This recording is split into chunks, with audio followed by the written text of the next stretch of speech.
Hello. Hello. सत्साई बहन जी। सत साई भगत जी। जी। परमात्मा की दया से आज मेरा नंबर लग ही गया। जी। आ, कहाँ से बोल रहे हैं? हेलो। जी बहन जी, कहाँ से बोल रहे हो? सत साई भगत जी। सत्साई। मैं गाजियाबाद से बोल रही हूँ, मीनाक्षी उदासी। जी बोलिए। हाँ भगत जी, मैंने दिवाली से पहले आपको मैसेज किया था शंका अच्छा। समाधान की पुस्तक के लिए। अच्छा। तो अभी तक मेरे पास ना पुस्तक नहीं आई है। अच्छा। तो मैं यही पूछना चाह रही थी कि वो पुस्तकें, मतलब मैसेज तो आया था, ओके आपका लिखा हुआ आया था, तो वो पुस्तकें मतलब कोरियर हुई हैं या नहीं हुई हैं? अगर ओके लिख के आया है तो आपके पास पुस्तक आ जाएगी बहन जी। बीच में थोड़ी पुस्तक समाप्त हो गई थी, दोबारा से छपी है, अब भेज रहे हैं हम दोबारा से। अच्छा भगत जी, वो कब तक आ पाएंगे? क्योंकि मुझे ना पुस्तक बहुत थोड़ा जल्दी चाहिए थी। मैंने इसलिए मैसेज भी बहुत जल्दी करा था। मेरे घर में शादी भी आ रही है, अच्छा अच्छा अच्छा। तो उसके लिए मुझे यही डर लगा रहता है कि कोई नियम मर्यादा मतलब खंडित ना हो। छोटी मोटी हम्म। गलतियां तो रोज होती ही हैं। जी। तो मैं यही पूछना चाह रही थी कि वो यहाँ पे कोई आसपास में सात संगति वाला कोई सत्सेवक भाई हो बहन हो गाजियाबाद के आसपास में?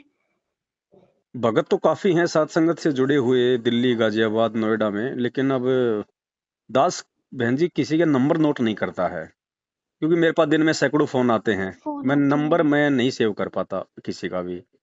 और दूसरी बात, मैं इसलिए भी सेव नहीं करता क्योंकि मुझे किसी से कोई स्वार्थ भी नहीं होता कि भाई हाँ ये पैसे वाला है, ये अच्छे पद पोस्ट वाला है, इसका नंबर सेव कर लो, कल को काम आएगा। काम केवल हमारे परमात्मा आना हाँ, ये तो सही कह रहे हो है भगत ना। जी। तो मैं नंबर नहीं रखता बहन जी संगत में किसी का भी। ठीक है, जिससे भाई कोई मेरा काम पड़ता रहता है उनके मैं जरूर सेव कर लेता हूँ। अच्छा, यहाँ पे कोई आसपास में सात संगति होती हो दिल्ली में आपके या बुलंदशहर में होती है। बुलंदशहर में होती है? हाँ। बाकी तो पुस्तक आ जाएगी शंका समाधान की आपके पास, ऐसे कोई बात नहीं है। तो भगत जी, आप मुझे थोड़ा सा बस ये बता दीजिए कि जैसे मेरे परिवार में मेरे जेठ की लड़की की शादी है, जी। तो वो पास में ही रहते हैं, तो मतलब वैसे जा सकते हैं? जैसे मतलब मैं 2-4 मिनट को चली जाऊं, बस शक्ल दिखा के आ जाऊं उसमें किसी कोई को? दिक्कत नहीं है बहन जी, उसमें कोई दिक्कत नहीं है। परिवार में सुख दुख में शामिल होने के लिए गुरुजी ने कभी मना नहीं किया है। आप कहीं भी जाओ, देश विदेश में, पूरी दुनिया खुली है, लेकिन सिर्फ अपनी मर्यादाओं के साथ रह के जाओ। फिर आपको कोई भय नहीं है। जो गुरुजी ने जो मर्यादा बता रखी है ना, ना शादी विवाह में लेना ना देना है, ना किसी की शॉपिंग कराने में कोई सहयोग करना, ना किसी को कोई सलाह देना कि भाई चांदी के हाँ, बनवा ले, सोने के बनवा ले, ये करवा ले, वो करवा ले, इतनी तीड़ ले आओ, इतने कपड़े ले आओ। इन हमने चीजों से किसी तो भी मैं चीज दूर में हूँ। कोई सहयोग नहीं करना है। बाकी आप वहां हाँ, जाओ, आपका परिवार है, खाना खाओ, भोजन खाओ, बैठो, परमात्मा की चर्चा करो, सुख दुख की बातें करो, कोई दिक्कत नहीं है।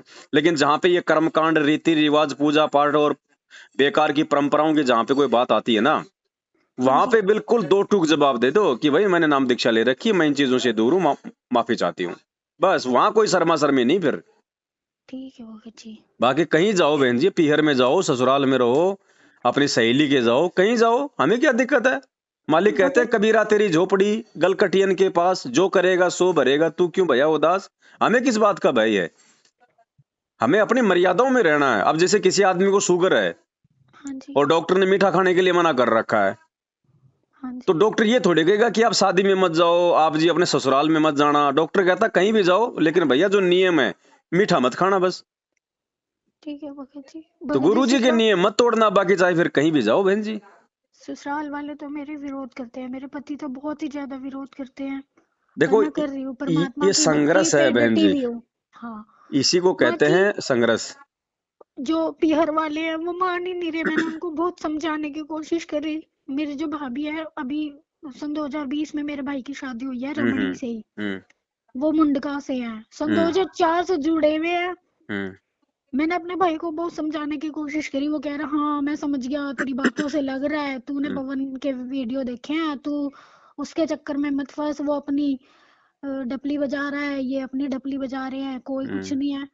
उसने उल्टा मुझे ही पाठ पढ़ा दिया। उस दिन मुझे परमात्मा भी सपने में दर्शन दिए। परमात्मा मतलब मैं उनको दंडवत प्रणाम कर रही थी, तो उनका ध्यान मेरी तरफ नहीं था, वो किसी और को देख रहे थे और गुस्से से, मैं नाराज से मतलब बहुत मायूस से, उनका ध्यान कहीं दूसरी तरफ था, वो मुझे नहीं देख रहे थे। और मैंने उनको बोला 2-3 बार, जैसे दंडवत प्रणाम किया, तो वो मैंने उनको 2-3 बार बोला कि गुरुजी दंडवत प्रणाम, दंडवत प्रणाम, तो बोले हाँ हाँ हाँ ठीक है बेटा ठीक है। ऐसे करके उन्होंने छोड़ दिया। मैंने उसे बहुत समझाने की कोशिश करी, वो तो मानते ही नहीं है, आए दिन मुंडका में ही बैठे रहते हैं। देखो बहन, ये आत्म कल्याण का मार्ग है और परमात्मा ने साफ साफ कह रखा है कि आत्म कल्याण के मार्ग में ना तो भाई की माननी, ना अपने पति की माननी, ना पत्नी ने अपने पति की माननी, ना पति ने पत्नी की माननी, ना माँ बाप की माननी। ये आत्म कल्याण का मार्ग है। ये केवल परमात्मा के ज्ञान को आधार बना के देख के चलने से ही सफल होगा। दूसरी बात बहन जी, अगर आपने नाम लिया है तो आपको पता है कि परमात्मा का ज्ञान दुनिया से अलग है, शास्त्रों के अनुसार है, और दुनिया की हाँ जी। परंपराओं के जो है ये विपरीत है। तो संघर्ष जी। तो इसमें होगा ही होगा है, नो डाउट। अब संघर्ष का सामना हमने आंखों में आंसू निकाल के नहीं करना, वो तो एक कमजोर आत्मा की पहचान हो जाएगी। संघर्ष का सामना हमने गुरुजी पे विश्वास करके करना है। अगर हम अपने परमात्मा के लिए 2 कदम आगे बढ़ाएंगे, सास ससुर की गालियां खाएंगे, अपने पति की मार या गाली खाएंगे, उनके ताने सुनेंगे, उनके व्यंग सुनेंगे, सहन करेंगे, तो परमात्मा उस भगत के साथ में रहेगा। हम पहले डर जाते हैं, ये हमारी सबसे बड़ी कमजोरी है। जबकि डरे हुए लोग वो हैं क्योंकि वो काल प्रेरित हैं, उनके ऊपर परमात्मा का हाथ नहीं है। और काल का सबसे पहला दाव क्या है इस परमात्मा की भक्ति से भगत को दूर करने का? दूर डर, करने का भय। डर। वो डराएगा, तेरे को घर से निकाल देंगे, तेरा ये हो जाएगा, तेरा कोई ठिकाना नहीं होगा, तू दर दर की ठोकर बहुत खाएगी। अरे सही कह रहे भगत हो जी। है, परमात्मा अपने भगत को दर दर की ठोकर खाने देगा क्या? मीराबाई भक्ति के नहीं, लिए अपना घर छोड़ के चली गई थी, किसने संभाला उसको वृंदावन में? परमात्मा ने परमात्मा संभाला ने। था। हर हर अच्छे बुरे आदमी से उसको बचाया परमात्मा ने, उसकी उसकी खाने पीने की व्यवस्था की परमात्मा ने। तो मालिक साथ रहेगा। हम बहन जी कोई सुने थोड़ी हैं, हम बिना धनी के थोड़ी हैं। लेकिन सही कह हम रहे हो पहले ही हम हार मान जाते हैं, हम डर जाते हैं, क्योंकि काल का काम है भय कि यार भय। ये प्रॉपर्टी नहीं छीन जाए, ये भाई है कहीं बाद में मेरे को जमीन दे ना दे, मकान में हिस्सा दे ना दे। तो वो पहले हमारे को डरा देता है काल। सही कह रहे हो भगत जी, काल भगवान तो पूरा दाव चला रहे हैं अपना। रोज बहुत सपने आते थे मुझे बीच में कि तेरा डाइवोर्स हो जाएगा, तेरा यूं हो जाएगा, हो ये जाएगा तेरा तो हो वो हो जाएगा, जाएगा। डाइवोर्स हो जाएगा तो कौन सा मेरा यही परमात्मा से कनेक्शन कट गया? ऐसे पति ना जाने कितने मिल लिए और कितने मिलते रहेंगे। यही ठान रखे ये भगत जी आत्मा आप। का पति अब की बार मिला है, इसका हाथ नहीं छोड़ना हमने। चाहे चाहे, चाहे हमारा घर छूटे, चाहे परिवार छूटे। और फिर परमात्मा क्या कहते हैं बहन जी? जय तू चाले 1 कदम, मैं चालू कदम 60, जय तू हो जा काठ की, मैं हो जाऊं लोही की लाट। भगवान अपने भगत से 2 कदम आगे चलता है जो संघर्ष करता है मर्यादा में रह के। फिर तो भगवान की आवश्यकता ही नहीं है। फिर भगवान की भक्ति कौन करेगा? अगर भक्ति करते करते भी, परमात्मा कहते हैं, अगर भक्ति करते करते भी मेरे भगत पे संकट आवेगा तो हमें कौन पूछेगा? हमें कौन पूछेगा फिर? ये मालिक की वाणी है। सही कह रहे हो भगत जी। लेकिन भगत इसके लिए जी बहन जी थोड़ा विश्वास चाहिए, थोड़ा इसके लिए मतलब समर्पण चाहिए। ठीक है भगत जी। समर्पण चाहिए। अब जैसे छोटा बच्चा होता है, बाप उसको तीसरी मंजिल पे ले जाके उसके दोनों हाथ पकड़ के अगर उसको दीवार से नीचे कर देता है तो बच्चा बहन जी डरता नहीं है, क्योंकि उसको अपने बाप पे विश्वास है कि ये मुझे छोड़ेगा नहीं। हाँ जी। और वो बच्चा जब समझदार होता है और उसका यार दोस्त उसके हाथ पकड़ के अगर बिल्डिंग से नीचे करना चाहे, वो नहीं होता है, क्योंकि उसको विश्वास नहीं होता उस पे। तो हमने उस प्रकार से एक बालक की तरह अपने गुरुजी पे हमने अंधा विश्वास करना पड़ेगा, सही कह रहे हो तब भगत जी। बात बनेगी बहन जी। परमात्मा ना जाने किसकी व्यवस्था बहन जी किसके माध्यम से करवा दे। कितने ऐसे घर परिवार है भगत समाज में, कितने ऐसे परिवार हैं जो केवल अकेले हैं, करोड़पति हैं, अरबपति हैं, उनकी कोई सेवा करने वाला नहीं है। क्या पता भगवान कहाँ पे सेट कर दे अपनी उस आत्मा को, उससे भी अच्छा माहौल दे देगा उसको भक्ति के लिए। हाँ जी। तो डरना नहीं है बहन जी कि पति निकाल देगा, घर से निकाल देगा। ये घर हमारे हैं क्या? नहीं भगत जी, हैं? आपकी वीडियो से, आपकी बातों से भगत जी बहुत हिम्मत मिलती है। आपको देख के ऐसा लगता है कि जैसे परमात्मा ने ना एक नौका भेज दी, हम डूबते हुए को सहारा दे दिया। आपकी बातों से बहुत हिम्मत मिलती है भगत जी। बस आप अपनी सेवाएं से ही करते रहना। आपकी वीडियो देख के इतनी दृढ़ता आती है, मैं अपने घर से बाहर नहीं जा सकती, अपने घर में ही भक्ति पूजा करती हूँ, अपने परमात्मा को अपने हृदय में लेके चलती हूँ। बहुत सात समिति की वीडियो मैं घर में ही बैठ के देखती हूँ, इतनी दृढ़ता आती है, इतना विश्वास बढ़ता है। आपको देख देख के ऐसा लगता है कि परमात्मा हमारे साथ ही है, हमारे बीच में ही है। और मतलब परमात्मा ने आपको खड़ा कर दिया। आप कुछ नहीं हो, आप कुछ नहीं बोलते, लेकिन जो आप बोलते हो वो परमात्मा के शब्द होते हैं। परमात्मा हमें राह दिखाते हैं। आप हमारी भक्ति की सांसें हो, जो भक्ति या जो हमारी श्रद्धा दम तोड़ रही थी, वो कहीं ना कहीं आपके सहारे परमात्मा ने जिंदा कर दी। कोई नहीं बहन जी, ये परमात्मा की मेहर है। और गीता जी में परमात्मा ने हमें यही तो पढ़ाया कि अर्जुन, बलवानों का बल और बुद्धिमानों की बुद्धि मेरे हाथ में है। तो भगत जी, बहन जी, इस 21 ब्रह्मांड के सभी प्राणियों का जो कंट्रोल है वो सतगुरु रामपाल जी भगवान के हाथ में है। आपका पति कोई भगवान से बड़ा नहीं है, आपके सास ससुर कोई भगवान से बड़े नहीं है। परमात्मा जब चाहेगा उनका वॉल्यूम अप डाउन कर देगा। जो आज का विरोध कर रहे हैं, कल आपको अपने हाथों पे रखेंगे, लेकिन उसके लिए हमने भी तो थोड़ा सा दृढ़ होना पड़ेगा।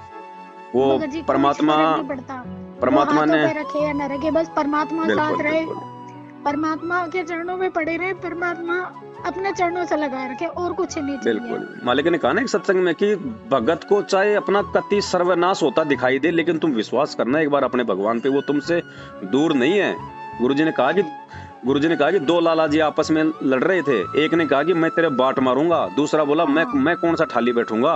तो जब हम अपने गुरुदेव भगवान के भक्ति मार्ग में अपने गुरुदेव जी के पच्चिनों पे चलते हुए, बहन जी 27 साल से ये भगवान, इसको क्या जरूरत थी इस गंदे लोक में आके और 2 कोड़ी के जीवों की गालियां खाने की, पुलिस वालों के डंडे खाने की, रिमांड सहन करने की।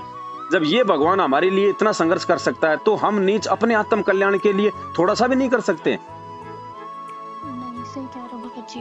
और वो थोड़ा सा भी कर लेंगे ना, तब बहन जी उसी समय वो परमात्मा हमारा साथ देगा। क्योंकि जो खुद अपने आत्म कल्याण के लिए जागरूक नहीं है, जो छोटी छोटी बातों पे संघर्ष ना करके अपने परिवार रिश्तेदारों से मिल के जो है समझौता कर लेता है, वो बहन जी कभी भी इस भक्ति मार्ग पे लंबी रेस का घोड़ा नहीं बन सकता। 2 नाव की सवारी का मार्ग नहीं है ये। आप हिम्मत रखो, परमात्मा साथ में है बहन जी, परमात्मा से बढ़ के कोई नहीं है। ठीक है भगत जी।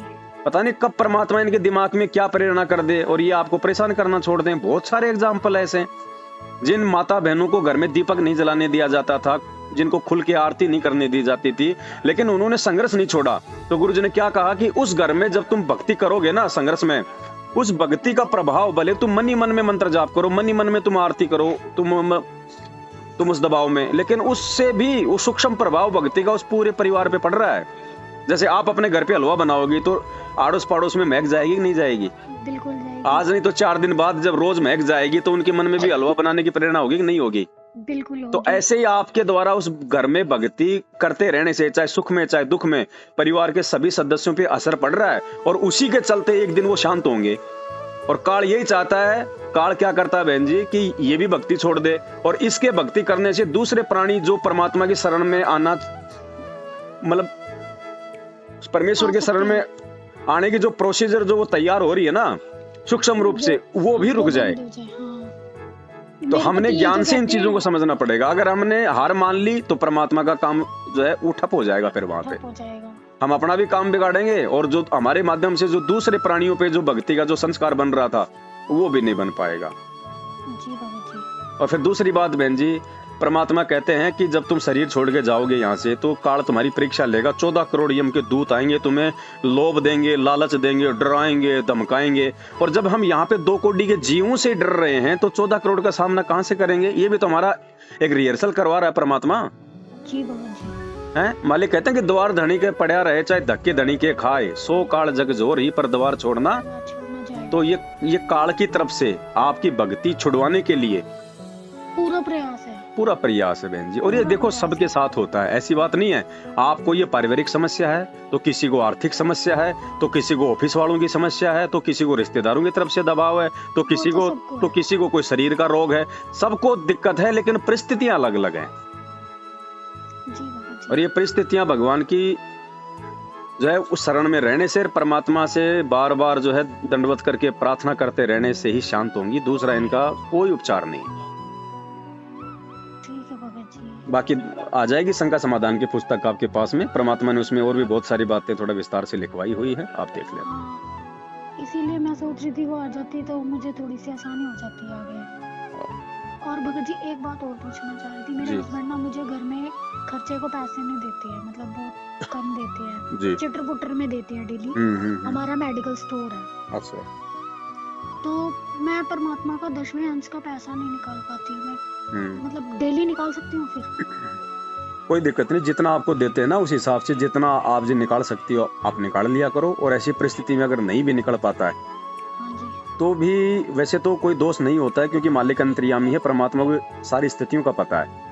लेकिन फिर भी बहन जी परमात्मा ने हमारे को एक किसान का उदाहरण दिया था कि किसान चाहे कितना गरीब क्यों ना हो लेकिन वो बीज जरूर रखता है। हाँ जी। वो बीज की व्यवस्था जरूर करता हो, चाहे वो खुद खाए ना खाए अनाज, लेकिन बीज जरूर लाएगा, चाहे उधार में लाओ, चाहे मांग के लाओ, चाहे जो मर्जी लाओ। हाँ जी। तो 10वां अंश हमारा बीज है बहन जी। सुख दुख में हमें ज्यादा नहीं तो थोड़ा निकाल लो, 10% नहीं निकल रहा तो 5% निकाल लो। जी भगत जी, ठीक है भगत जी। अच्छा, दूसरा मैं कह रहा था बहन आपकी ऑडियो में डाल सकता हूँ अगर आपको कोई दिक्कत ना हो तो? ग्रुप में? हाँ, हाँ बिल्कुल भगत जी, क्योंकि बहन जी डालो। देखो अब आपको भी अगर मालूम पड़ा है इन बातों का तो देखो किसी न किसी की ऑडियो वीडियो सुन के मालूम पड़ा है। और कोई हाँ गलत भगत बात जी। हम कोई करते नहीं है बहन जी। अब इन्हीं नहीं चीजों भगत से जी। तो भक्तों में दृढ़ता और वो चीज आती है बहन जी। नहीं भगत जी, बहुत दृढ़ता आती है। आपको देख देख के तो ऐसे मतलब लगता है जैसे कोई मरता हुआ जीता है ना, इस तरीके से लगता है भगत जी। डाल देना, कोई ऐसी बात नहीं है। चलो ठीक ठीक है बहन जी, है ना? ठीक है भगत जी। सत सत सागर साई। सत सागर। जय हो बंदी छोड़।